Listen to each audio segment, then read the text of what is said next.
What's going on, y'all? I'm here to talk about the buffs and changes I've made to Sinistcha in my ROM hack, Pokemon Scrambled Scarlet. So if you're new here and you're wondering what's going on your screen or, all this new stuff, it's confusing, it's overwhelming. Well, first of all, welcome to my channel. I appreciate you clicking on the video, even if it's not the type of maybe competitive analysis you were expecting. So, stick around. It'll be really interesting, and you can look into more stuff about the ROM hack once you're done with the video. Don't click off now because it'll mess up the watch time, but if you are a new viewer here and this is your first video, I recommend pausing the video and then reading the description. I have a lot of important bullet point type of information that'll explain like the basics about the hack, so you can just kind of skim that and get a decent understanding for how the game works a little bit more. And then you can come more into my other videos after this one. You can check out my Discord server, that's super cool. Check out my other videos. I have videos explaining more stuff about the hack if that interests you, linked in the description as well as other videos about specific Pokemon. And there's one more thing I needed to cover. Oh, the news decks. Yeah. So in the description is also a link to the Google Sheet that I put all this information on about the hack. As you can see right here, it all is linked to itself as a really important move guide. This is probably the most important part of the sheet, to be honest, because a lot of the move changes are not going to be covered in every video because there's just not enough time to cover every single one. But once you get a decent understanding of how everything works as a baseline, it'll be much easier to grasp all the buffs and changes to all the Pokemon. So, yeah, Sinistcha is super cool. I really like the abilities I chose for it specifically, and the fact that it's like bulky and offensive, and like it can be really fast or super tanky. I really like. I mean, again, it's this teapot type of Pokemon, right? Obviously, in this case, it's a it's more of like a bowl, I guess, or a cup, but it's still, I still see it having either shell or battle armor. Same thing flavor-wise. I mean, you could argue shell armor fits it better. It's the same shit, man. To me, battle armor fits better because it's not literally a shell, even though they do get shell smash. Although, actually, Sinistcha doesn't get shell smash normally, but don't hyper-focus on any of the endgame shit. That's all, like, at the very end of the hack. Shell smash is only legal for 7 boss fights, and all Pokemon are balanced to be good from the beginning to the end, not just until they get a certain move. So this thing is super great in terms of raw defensive utility and offensive utility as well. I mean, it's got tons of unique options to switch between because of the fact that you can freely switch your abilities whenever you want to, and the fact that you have move relearner and all these crazy move changes, and especially in this case, like a really diverse ability and stat spread that can be, like, I guess very versatile is a better word. So not only do you have the defensive, utility with battle armor, which I'll cover more about why that's good later. Liquid Veil is super, super sick and fitting, given the T factor of them. I think it's really fucking cool. They normally get heat proof, which is like a similar idea, although in this case, not only do they have the fire resistance, aka neutrality, but they also get a double boost on their water moves. So as the game progresses, you get tons of powerful water type nukes. 124 special attack with Surf, Hydro Pump, um, Water Pulse, which is 75 base power. Surf is 100, Hydro is 120 with 90 accuracy, which it still requires Wide Lens. However, you do have other inaccurate moves that you can take advantage of, like Focus Blast and Sludge Wave. Excuse me. So it's not like that's horrible. Although honestly, Surf is probably your go-to most of the time. Hydro Pump is probably more for the AI, if anything. Um, yeah, or if you're doing a casual playthrough, but that's not what the game is balanced around. Again, you can read the description to learn more about how that works. But yeah, Water Pulse very, very strong for most of the game. Scald is actually weaker than Water Pulse now. Scald is 60 base power, however, it always burns now.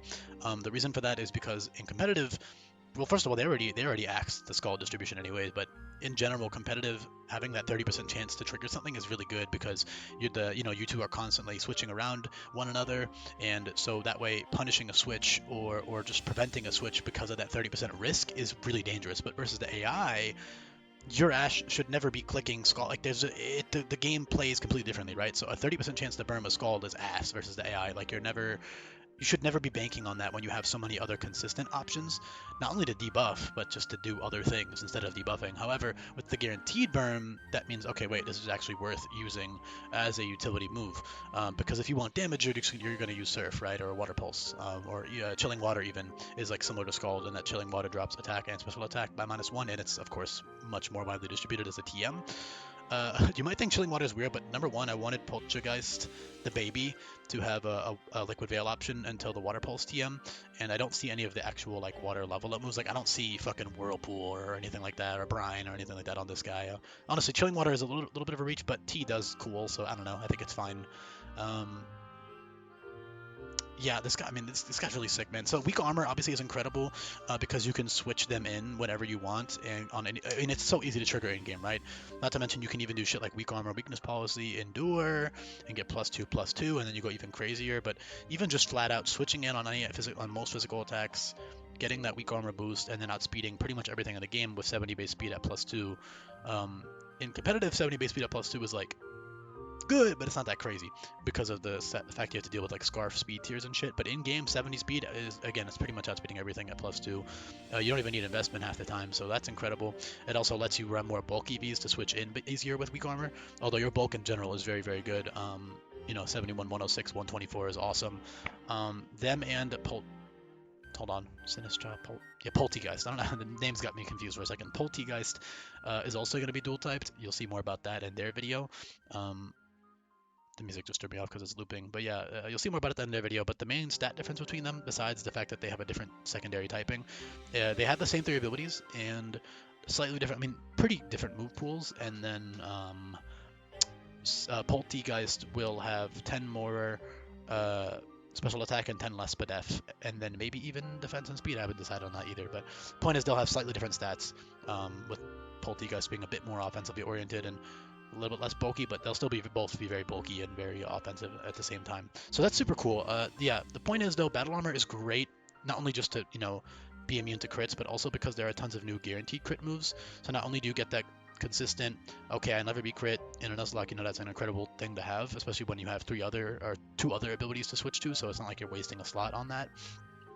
But all of these moves either are 50% or 100% crit.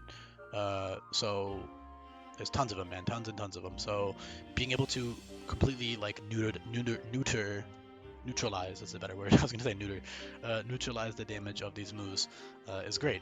And then of course just being able to not be crit period, having stuff like Iron Defense, Calm Mind, Iron Defense and Calm Mind plus Battle Armor is great. Debuffing moves like, for example, Chilling Water. In fact, Chilling Water can actually be better than Scald in some cases because first of all, Scald is slightly stronger at 60 versus 50, which with Liquid Veil becomes 100 versus 120, right? So that's a pretty significant power difference, but not only is the power different, but Chilling Water, the first hit, ignoring the fact that Chilling Water drops special attack, because that alone is reason to use it, right? Because Battle Armor plus a special attack dropping loop is great. This thing also gets tons of, Sweet Scent. Sweet Scent drops special attack and special defense by -1. Rehydrate is a really cool flavor ability that functions like water type recover. Leech Seed is obviously incredible with Battle Armor because you can just stall things for days and not be worried about being crit. Soul Absorb is great for stalling and healing. Big Root is also buffed to heal double HP now, so that's incredible. I might have to end up nerfing that at some point, but we'll see how it plays out. I think with Movie Learner, it's a lot more broken than it would be in Sweltering, because like you can just run full heal moves and just never die. But we'll see how things play out. I might have to nerf it at some point, but for now it's double. It might end up getting changed to a 50% boost instead of in vanilla it's 30%, right?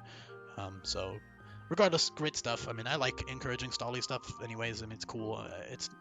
It's nice because I feel like a lot of people are going to lean towards like more offensive, fast-paced stuff, but obviously using things defensively is incredible, especially in a Nuzlocke. But yeah, this thing is super versatile is my point. I mean, all Pokemon are. That's part of the design of the ROM hack, is that every Pokemon is supposed to be versatile and be able to be used in a bunch of different ways. But yeah, this guy's like a really good example of that because they just have tons of different options. So yeah, Chilling Water plus Battle Armor is great. Chilling Water, Scald, although that one doesn't matter because, yeah, Mystical Fire, that's what I was trying to say. Mystical Fire and Dismal Cry are the same effect as Chilling Water. It's just different base power and different typing. Screens even Screens plus Battle Armor is good. Point is, Battle Armor is super useful, Weak Armor is incredibly useful, and then you switch to Liquid Veil when you either need the fire neutrality or more importantly, the double damage of water. And then of course it also technically makes you immune to burn, but that's not really a huge factor in game. It's not useless, it's just not a huge factor. I mean, it means you can more reliably switch into fire moves, I guess, because a lot of fire moves can burn, but overall it's not the biggest aspect or draw of using the ability. The main draw is the damage boost, right? That the coverage, the water boost, to get specific KOs on things. You have other great healing moves. Strength Sap plus Battle Armor is incredible because, again, if Strength Sap, not only does it heal a shitload, but it also drops attack each time you click it. So being able to ignore the crit risk of Strength Sap, it makes this thing, a complete stall machine. You've also got Teleport for a slow pivot. That's great. And then late game, I mean, also Matcha Gotcha, I don't know how I haven't talked about Matcha Gotcha yet. That is the same power as Scald, but it can't be used twice in a row. However, it heals by 100% of damage, alright? So it's fucking crazy. It's a crazy stall tool. Um, Again, it can't be used twice in a row, mostly because, I mean, it's just kind of a given. Like, it's such a strong move. I think not being able to click it twice in a row is a bit of a fair drawback, given that it has no other drawbacks. So, for example, Mega Drain in this hack is 75% recovery and 60 base power, so that heals you a shitload, right? So having an even better, it's literally like, it's like a combination of Mega Drain and Scald in one. It's very, very good. So that's awesome at level 40, which is pretty early, honestly very early. I was pretty generous with that because, again, I do like encouraging more defensive stuff because you already have all the crazy offensive stuff later on, like, you know, Spectral Beam and Leaf Storm and Astral Storm and Seed Flare. Spectral Beam and Leaf Storm are both Draco Meteor variants, 100% accurate. Astral Storm and Seed Flare are both Wicked Blow special variants, now 100% accurate. And they also, the downside there is that they can't be used twice in a row. However, with weak armor, you know, for example, the downside for not being able to click it twice in a row is mostly for Scarf, for balancing Choice Scarf, but for other reasons too, but mostly for balancing Choice Scarf, right? However, because you have dual stab and tons of coverage, like with weak armor, you can switch in, click Astral Storm, then click Seed Flare the next turn, and then you can alternate between them. So mons that get dual stab for those moves and that are fast or can be fast because of an ability are really, really eating. You know, they're eating good. But yeah, this thing's got great utility. Even stuff like Encore Battle Armor. I mean, this guy can do it all. Would be very, very fun to use. And then, of course, that Shell Smash. It's an end game tool. I would not even really think about it too much. It's literally only legal for the last 7 boss fights. It is pretty crazy because you can Shell Smash and then Endure on the opponent's Quick Claw, and then you can kind of just go from there and sort of almost win, assuming that the Quick Claw Pokemon on the opponent's team doesn't have like a sleep move, which, I mean, you're immune to a couple of them, or like a, I don't know, a para move. Para or sleep are the main two ways that you would be stopped. But or like a chance to burn on a quick claw move, although or a chance to poison, for example, because Endure will save you from the damage, but then you get burned or paralyzed, and then you excuse me, burned or poisoned, and you die because of the residual damage. But the beautiful thing is Liquid Veil prevents one of those, so that's another use for Liquid Veil preventing burn is with Shell Smash sweeps in the end game. You could totally take advantage of that a little bit. But yeah, overall, I mean, this thing's a good coverage. I chose to give it Power Gem because it's made of like this clay type of pot. You know, I think being made of a pot or a cup makes sense to learn Power Gem. Life Dew is also an incredible heal move. I mean, this thing can really just stall, right? That Matcha Gotcha, that Life Dew, that Strength Sap, that Mega Drain, that Soul Absorb, that even the Siphon early game. I mean, that's 100% healing, bug type, Draining Kiss essentially. Leech Seed, Rehydrate. I mean, Sweet Scent, Chilling Water. So many good debuffing and utility moves on this thing, and then tons of great offensive tools as well. So that's basically it. I think I've covered everything I want to talk about with them.